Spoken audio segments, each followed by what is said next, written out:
Hello student, good morning to all of you. Today I will discuss chapter 2nd metals and non-metal class 10th chemistry.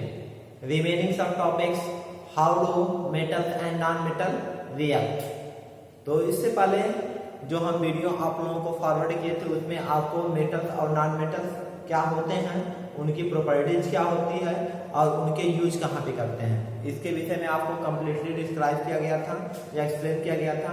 आज हम आपको बात करेंगे कि यही हमारे जो मेटल्स और नॉन मेटल्स हैं रिएक्ट कैसे करते हैं। तो हम बात करेंगे how do metals and non metals react. Metals और नॉन मेटल्स कैसे रिएक्ट करते हैं, जैसा कि हम आपको बता दें कि जब मेटल हमारा नॉन मेटल से रिएक्ट करता है, मेटल किससे रिएक्ट करता है, metal react with non metal, तो क्या फॉर्म करता है, आयनिक कंपाउंड फॉर्म करता है। और जब हमारा क्या है नॉन मेटल, हमारा नॉन मेटल से रिएक्ट करता है तो उस कंडीशन में हमको क्या हो देता है, कोवैलेंट कंपाउंड फॉर्म करता है।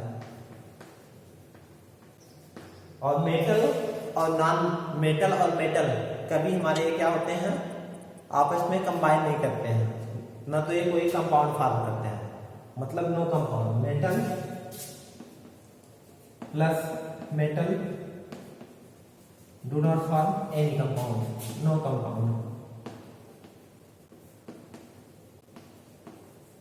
कंपाउंड। तो एक रहा है मतलब जब हमारे पहले कंडीशन में बोला गया कि मेटल नॉन मेटल से रिएक्ट करता है तो आयनिक कंपाउंड फॉर्म करता है, वहीं पे हमारा नॉन मेटल से रिएक्ट करता है तो हमारा कोवैलेंट कंपाउंड फॉर्म करता है। लेकिन जब मेटल और मेटल आपस में रिएक्ट करते हैं, वो आपस में रिएक्ट करते ही नहीं। जब आपस में रिएक्ट नहीं करेंगे तो उस कंडीशन में आपका वो कोई कंपाउंड फॉर्म नहीं करते हैं। जब कंपाउंड नहीं फॉर्म करते तो फर्स्ट इसके लिए हमको क्या करना पड़ेगा, एक कैसे हमारे कंपाउंड फॉर्म करते हैं, मेटल या नॉन मेटल कैसे कंपाउंड फॉर्म करते हैं उसके लिए हम बात करते हैं। तो इसके लिए हम जानते हैं कि जब हमारे when two or more atoms, जब हमारे दो एटम्स या दो से अधिक एटम्स केमिकली कंबाइन होते हैं तो उस कंडीशन में हमको क्या एक बॉन्ड फॉर्म होता है जिसको हम केमिकल बॉन्ड बोलते हैं। तो मतलब जब हम कह सकते हैं atom combined with atom to form molecule, जब हमारे एक एटम दूसरे एटम से क्या होता है कंबाइन होता है तो उस कंडीशन में वो हमको क्या फॉर्म करता है, मॉलिक्यूल फॉर्म करता है। तो हम कह सकते हैं कि when atoms of element combine to form a molecules a force of attraction is developed। करा कि जब हमारे एटम्स आपस में कंबाइन होते हैं तो मॉलिक्यूल फॉर्म करते हैं तो उस कंडीशन में एक हमारे पास क्या होता है, मतलब एक फोर्स ऑफ अट्रैक्शन डेवलप्ड होता है जिसको हम क्या बोलते हैं, केमिकल बॉन्ड बोलते हैं। तो हम इस तरह कह सकते हैं कि केमिकल बॉन्ड क्या होता है, the force by which the atoms of element combine to form a molecule is called chemical bond। It is generally known as bonds। कह रहा है कि केमिकल बॉन्ड्स क्या होता है। सबसे पहले आप जैसे जो मेटल और मेटल हमारे मेटल नहीं आपस में रिएक्ट कर रहे हैं, मेटल नॉन मेटल आपस में रिएक्ट करके हमको आयनिक कंपाउंड फॉर्म कर रहे हैं, नॉन मेटल का एटम और नॉन मेटल के एटम आपस में कंबाइन होकर हमको कोवैलेंट कंपाउंड फॉर्म कर रहे हैं।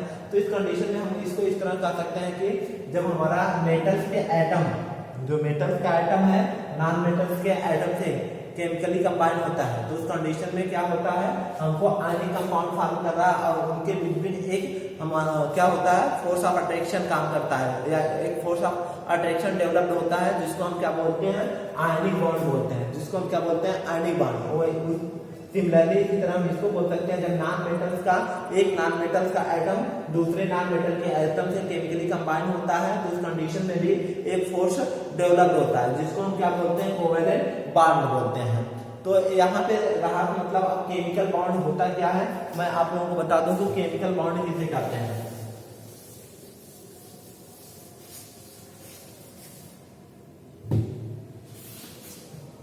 Chemical bonds. केमिकल बॉन्ड क्या होता है? केमिकल बॉन्ड में बोल रहा है कि the force of attraction between, मतलब या हम यह भी कर सकते हैं when atoms combine to form a molecule then a force of attraction, यानी मतलब a force of attraction is developed. This force of attraction is known as chemical bond.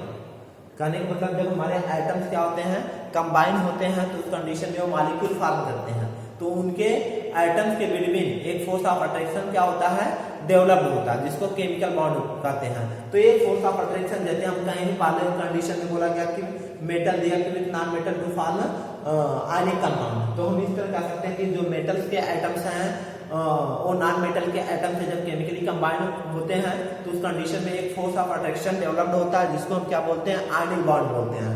और सेकंड जो होता है, जो नॉन मेटल्स के एटम्स जब हमारे एक नॉन मेटल के एटम दूसरे नॉन मेटल्स के एटम से केमिकली कंबाइन होते हैं, तो उस कंडीशन में भी एक फोर्स ऑफ अट्रैक्शन क्या होता है, डेवलप्ड होता है, जिसको हम क्या बोलते हैं, कोवेलेंट बॉन्ड बोलते हैं। तो हम इसको हम इस तरह केमिकल बॉन्ड को कर सकते हैं। केमिकल बॉन्ड को हम इस तरह डिफाइन कर सकते हैं, the force which link the atom, the force which links the atom to form molecule, to form molecule is called chemical bond. Bond. Then it is generally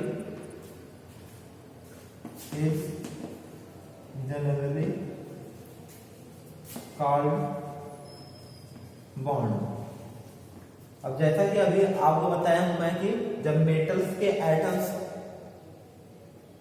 non metals के atom से combine होते हैं, तो उस condition में आपका क्या होता है, एक फोर्स जनरेट होता है या एक फोर्स डेवलप्ड होता है, जिसको हम क्या बोलते हैं, आयनिक बॉन्ड बोलते हैं। और वहीं पे दूसरा आपका क्या होता है, there are two types of bond और टू टाइप्स ऑफ बॉन्ड, नेमली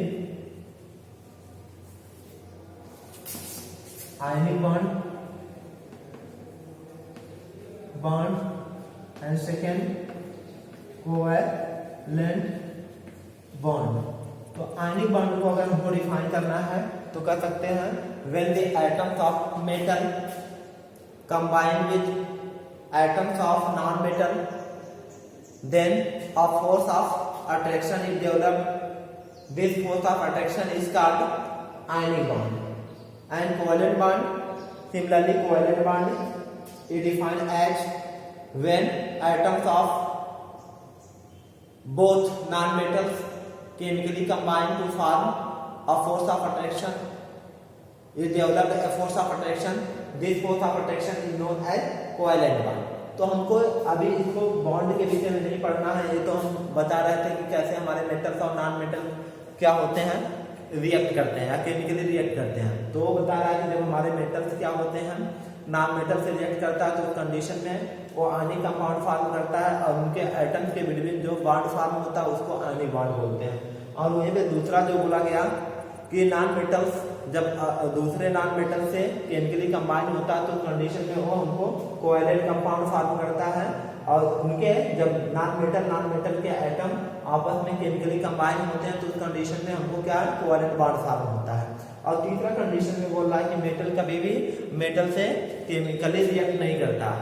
जब केमिकल रिएक्ट नहीं करेगा तो उस कंडीशन में हमको कोई कंपाउंड फॉर्म नहीं होता है। जब कोई कंपाउंड नहीं, और इसके लिए केमिकल बॉन्ड की डिफिनेशन आपको बहुत जरूरी जानना होता है, मतलब कैसे रिएक्ट करते हैं। रिएक्ट करने जब तक आपको बॉन्ड नहीं मालूम होगा तब तक आप बता नहीं सकते हैं कि कैसे आपको कंपाउंड होता है, मतलब मेटल और नॉन मेटल कैसे रिएक्ट करते हैं। इसके लिए आपको ये जानना पड़ेगा। उसके साथ साथ आपको इनर्टनेस ऑफ द गैस, कहने का मतलब इनर्टनेस या नोबल गैस के विषय में आपको जानना पड़ेगा। जैसे हम जानते हैं कि जो नोबल गैसेस होते हैं उन्हीं को हम इनर्ट गैसें भी बोलते हैं, या इनर्ट गैस को नोबल गैस भी बोलते हैं। तो 18 ग्रुप के जो एलिमेंट्स होते हैं, जिसको हम कह सकते हैं नोबल गैस फैमिली के element means helium, neon, argon, krypton, xenon, radon ये स्टेबल होते हैं। जब स्टेबल होंगे तो इनके आउटर मोस्ट ऑर्बिट जो होता है कंप्लीटली फिल्ड होता है। मीन्स इनके आउटर मोस्ट ऑर्बिट में हमेशा क्या है 8 इलेक्ट्रॉन होते हैं एक्सेप्ट हीलियम। इसलिए इनको क्या बोलते हैं, ऑक्टेट रूल को ये फॉलो करते हैं। मीन्स इनका ऑक्टाव कंप्लीट होता है। Means outer most means balance electron जो होता है इनके आउटर मोस्ट में 8 पाया जाता है एक्सेप्ट हीलियम, और इसलिए इसको हम बोलते हैं नोबल गैस और इनर्ट गैस बोलते हैं जो। लेकिन जो हीलियम है उनके आउटर मोस्ट ऑर्बिट में जो है के 2 इलेक्ट्रॉन होता है, तो ये भी आपका नोबल गैस बोला जाता है या इनर्ट गैस बोला जाता है। उसका रीजन इसको हम डबलेट भी बोलते हैं। जो इसमें एक कंडीशन बोला गया है कि अगर आउटर मोस्ट के में के सेल में अगर 2 इलेक्ट्रॉन होता है और सब में क्या है आउटर मोस्ट सेल में 8 इलेक्ट्रॉन होता है, तो वो नोबल गैस इलेक्ट्रॉनिक कॉन्फ़िगरेशन को फॉलो करते हैं और ऐसे एलिमेंट जो होते हैं स्टेबल होते हैं। इनका outer most orbit completely filled होता है। जब इनका outer most orbit completely filled होगा तो न तो ये इलेक्ट्रॉन को लॉस करने की टेंडेंसी रखते हैं, न तो इलेक्ट्रॉन को गैन करने की टेंडेंसी रखते हैं। जब न तो लॉस करने की टेंडेंसी रखेंगे न तो गैन करने की टेंडेंसी रखेंगे तो ये क्या होते हैं, अनरिएक्टिव होते हैं। कहने का मतलब ये रिएक्शन को तो नहीं करते, किसी भी मेटल या नॉन मेटल से रिएक्शन को नहीं करते हैं, मतलब ये रिएक्ट नहीं करते हैं। इसका रीजन क्योंकि इनके पास कंप्लीटली फिल्ड इलेक्ट्रॉन होते हैं, जिसको हम कह सकते हैं ऑक्टेट रूल को फॉलो करते हैं। इनके आउटर मोस्ट में 8 इलेक्ट्रॉन प्रेजेंट होते हैं एक्सेप्ट हीलियम। इसलिए इसको हम जो जिनमें 8 इलेक्ट्रॉन प्रेजेंट होते हैं उनको हम इनर्ट गैस या नोबल गैस बोलते हैं। हीलियम को हम क्या बोलते हैं, डबलेट बोलते हैं, क्योंकि हीलियम के सब सेल में के सेल में 2 इलेक्ट्रॉन होता है, जबकि सेल में 2 मोस्टली इलेक्ट्रॉन होगा। तो ऐसे एलिमेंट भी हमारे क्या करते हैं, वो अनरिएक्टिव होते हैं, मतलब रिएक्शन को तो नहीं करते। इसलिए इसको हम क्या बोलते हैं, जो हीलियम होता है हीलियम को हम बोलते हैं डबलेट बोलते हैं। हीलियम को क्या बोला जाता है, क्योंकि हीलियम KLMN इसके आउटर मोस्ट में 2 इलेक्ट्रॉन होता है, इसलिए इसको क्या बोलते हैं, डबलेट बोलते हैं। और जो अदर हमारे एलिमेंट हैं neon, argon, krypton, xenon, radon, इसको हम नोबल गैस बोलते हैं। ठीक है, ये तो बात रही। और ऐसे एलिमेंट जो 18 ग्रुप के एलिमेंट होते हैं वो स्टेबल होते हैं, और क्योंकि उनका ऑक्टेट कंप्लीट होता है, न तो इलेक्ट्रॉन को गैन कर सकते हैं न तो इलेक्ट्रॉन को लॉस कर सकते हैं, इसलिए यह रिएक्शन में पार्टिसिपेट नहीं होते हैं, बॉन्ड फॉर्मेशन में भी पार्टिसिपेट नहीं होते हैं। अब हम बात करते हैं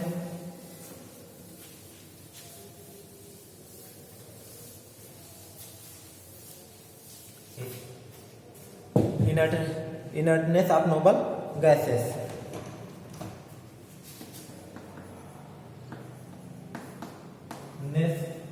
ऑफ नोबल गैसेस, जैसा कि अभी हम बताए हैं, क्यों नोबल गैस इनर्ट गैसों को ही नोबल गैस बोलते हैं। तो हम जैसा कि अभी हम आपको इलेक्ट्रॉनिक कॉन्फ़िगरेशन करके जो आपको पॉइंट एक्सप्लेन किया गया है उसको हम बता सकते हैं इस तरह। मतलब नोबल गैस जो है या इनर्ट गैस वाले कॉलम बनाएंगे, नोबल गैस और इसको बोल सकते हैं इनर्ट गैस, नोबल गैस और इनर्ट गैस। उसके बाद आपका क्या है, symbol, atomic number, atomic number, उसके बाद इलेक्ट्रॉनिक कॉन्फ़िगरेशन,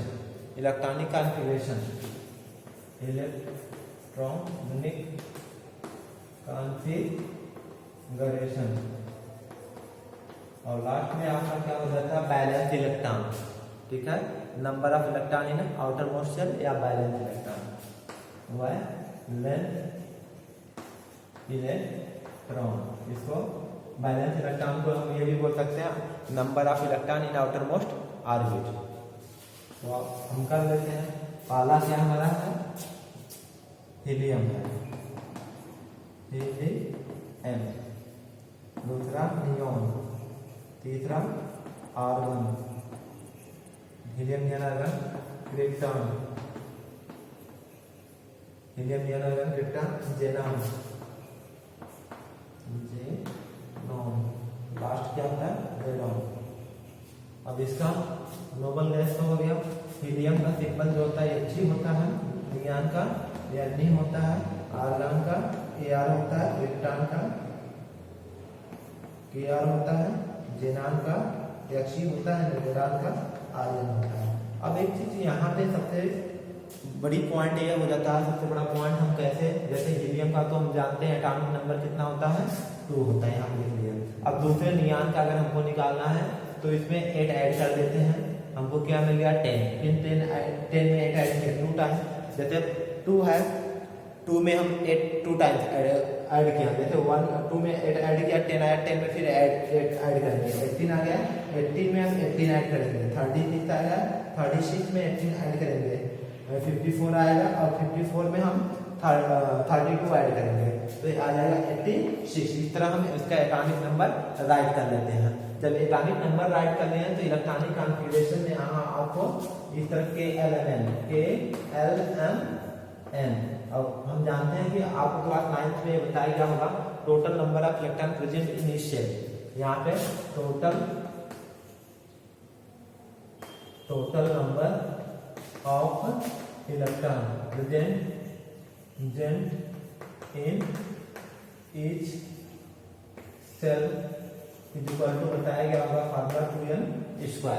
तो वहां पे n क्या है, नंबर ऑफ एनर्जी लेवल। जैसे अब यहाँ पे K L M N ये क्या होते हैं, सेल होते हैं, और K सेल के लिए n का वैल्यू कितना होता है, n is equal to 1, L के लिए n का वैल्यू 2 और M के लिए n का वैल्यू 3 और N के लिए n का वैल्यू 4 होता है।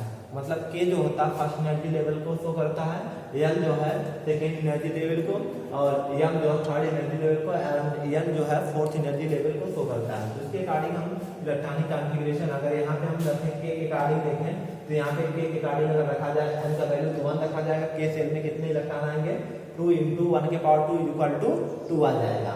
तो यहाँ पे K में मोस्टली कितना इलेक्ट्रॉन पुटअप किया जाता है आपका 2, और L के लिए 2 पुटअप करेंगे 2 2 जा 4 4 2 जा 8 आ जाएगा। इसमें L में आपका मोस्टली 8 इलेक्ट्रॉन पुटअप किया जाता है। M के लिए 3 पुटअप करते हैं, M का वैल्यू 3 3 जा 9 2 जा 18 आ जाता है।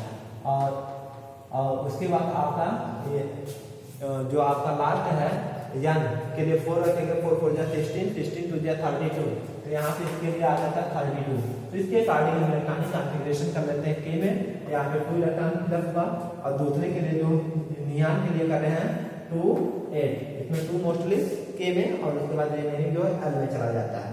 अब इसके बाद 2 K में L में 8, और क्योंकि L में मोस्टली कितना इलेक्ट्रॉन फिलअप हो सकता है 8, और रिमेनिंग जो इलेक्ट्रॉन है L में चला जाता है मीन्स 8। और उसके बाद जो हमारा क्या इलेक्ट्रॉन का करेंगे 2 8 18 8, उसके बाद क्योंकि हम जानते हैं इसमें क्या है 18 होता है और उसके बाद 8, और उसके बाद 2 8 8 बोला गया 2 8 18 8, फिर उसके बाद 2 8 2 8 18 18 8, 2 टाइम्स 18 हो गया। अब उसके बाद 2 8 18 32 18 8 2 8 18 32 18 8। तो हम देख रहे हैं सबके आउटर मोस्ट ऑर्बिट में हीलियम को छोड़ के 8 8 इलेक्ट्रॉन आ रहे हैं। आउटर मोस्ट ऑर्बिट में कितने आ रहे हैं 8 इलेक्ट्रॉन जब आ रहे हैं। तो हम कह रहे हैं यहाँ पे आपको बोला गया कि इसके outermost shell completely filled होते हैं। जब कंप्लीटली फिल्ड मतलब 8 इलेक्ट्रॉन ऑक्टेट रूल को फॉलो कर रहा है। जब कंप्लीटली फिल्ड है तो ये स्टेबल होंगे। स्टेबल क्या होंगे, न तो ये इलेक्ट्रॉन को लॉस करने की टेंडेंसी रखता है, न तो इलेक्ट्रॉन को ऐसे एलिमेंट न तो इलेक्ट्रॉन को गेन करने की टेंडेंसी रखते हैं, न तो लॉस करने की। जब लॉस और गेन करने की टेंडेंसी नहीं रखेंगे तो स्टेबल बोले जाते हैं, और ये अनरिएक्टिव होते हैं। हम जानते हैं जो स्टेबल एलिमेंट होते हैं वो क्या बोलते हैं अनरिएक्टिव होते हैं, और यह नोबल गैस कहलाते हैं या इनर्ट गैस कहलाते हैं। हीलियम जो है उसको हम डबलेट बोलते हैं, क्योंकि इसमें हीलियम जो है नोबल गैस इलेक्ट्रॉनिक कॉन्फ़िगरेशन को शो करता है, यह भी स्टेबल होता है। लेकिन एक कंडीशन होता है कि K में उस तरह तो हम इलेक्ट्रॉनिक कॉन्फ़िगरेशन करते हैं तो L में 2 आता है, M में भी 2 आता है, N में भी 2 आता है। तो क्या हम सबको नोबल गैस में ले सकते हैं? नहीं, क्योंकि इसका एक क्राइटेरिया है, इसमें एक कंडीशन है कि K में केवल अगर 2 इलेक्ट्रॉन है तो वह नोबल गैस इलेक्ट्रॉनिक कॉन्फ़िगरेशन को शो कर सकता है। K सेल में अगर 2 इलेक्ट्रॉन है तो ये K सेल में केवल 2 इलेक्ट्रॉन केवल हीलियम शो करता है, इसलिए यह नोबल गैस इलेक्ट्रॉनिक कॉन्फ़िगरेशन को फॉलो करता है। इसलिए यह अनरिएक्टिव होता है, स्टेबल होता है और इनर्ट गैस की कैटेगरी में रखा जाता है। अब हम बात करेंगे जो हमारा नेक्स्ट ये तो हम बताए इनर्टनेस के विषय में बता दिए। अब इनर्टनेस बताने के बाद आपको हम बताएंगे केमिकल, जैसे क्या होता है कम्बिनेशन। अब केमिकल कम्बिनेशन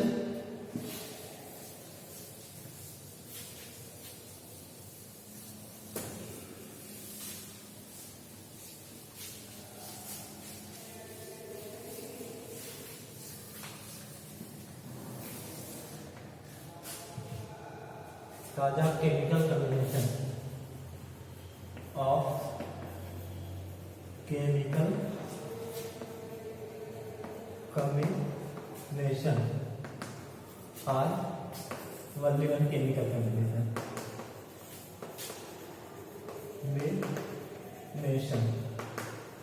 ताजा केमिकल कम्बिनेशन और केमिकल कम्बिनेशन। तो कह रहे हैं मतलब the atoms combined with the another atoms, कह रहा कि the atoms combined with one another to achieve a inert gas electronic arrangement and becomes more stable. कहने का मतलब यहाँ पे है कि इसमें कॉज ऑफ केमिकल कम्बिनेशन और केमिकल कम्बिनेशन, कह रहा है कि जब हमारे क्या होते हैं कि एटम्स कंबाइन होते हैं विथ वन एनोदर, मतलब एक दूसरे के साथ, तो क्या करते हैं नोबल गैस इलेक्ट्रॉनिक कॉन्फ़िगरेशन या नोबल गैस अरेंजमेंट को गैन करने की टेंडेंसी रखते हैं। तो करा के the atoms combine with one another to achieve the inert gas electron arrangement and becomes stable. कहने का मतलब जब हम क्या करते हैं कोई भी, जैसे अभी हम इससे पहले आपको बताया हूँ कि metal react with non metal to form ionic compound. Ionic compound तो उसमें भी ऐसा क्यों एक कॉम्बिनेशन क्यों शो करते हैं, क्योंकि जो मेटल्स है उसके पास मोस्ट इलेक्ट्रॉन्स होते हैं और जो नॉन मेटल्स होते हैं उसके पास लेस्ट इलेक्ट्रॉन होते हैं। तो मेटल के पास जो मोस्ट इलेक्ट्रॉन्स होते हैं वो क्या करता है डोनेट करने की टेंडेंसी रखता है, और जो नॉन मेटल्स होते हैं उनके पास लेस्ट इलेक्ट्रॉन्स होता है, इसलिए वो इलेक्ट्रॉन को एक्सेप्ट करने की टेंडेंसी रखते हैं।